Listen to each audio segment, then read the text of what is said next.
Yeah, afternoon, evening, everyone, and welcome. So today I present a website that we've been developing over the past 2 years or so, mainly related to a work package that examines trade-offs, co-benefits of mitigation pathways, and also avoided climate impacts.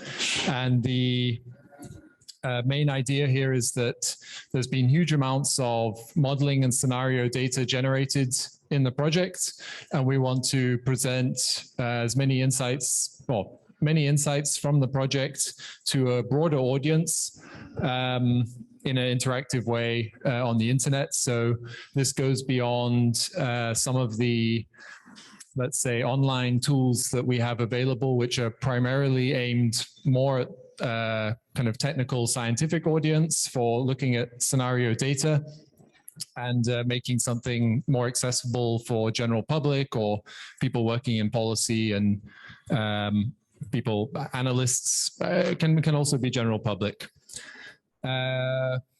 This website combines a large number of data sets, both spatial ones and also kind of normal time series data, brings together information on climate impacts, but also climate mitigation pathways.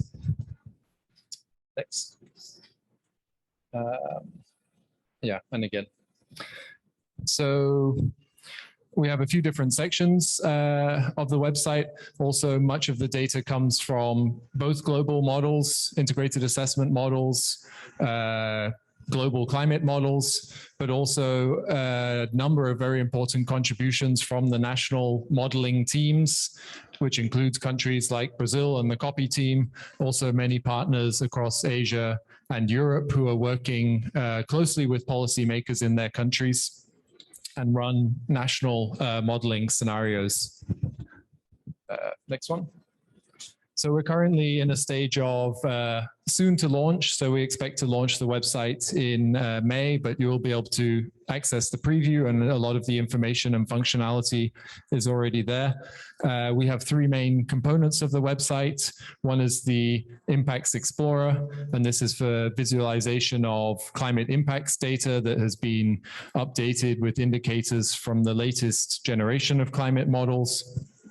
We have a section that we call Net Zero Stories, and these are more like online articles written in the style of a policy brief, and they combine text, interactive charts that you can click on. Also, some of them have maps and also kind of nice imagery, so they're something to read in 5 or 10 minutes and get in depth on a topic related to net zero transition, normally within a specific country.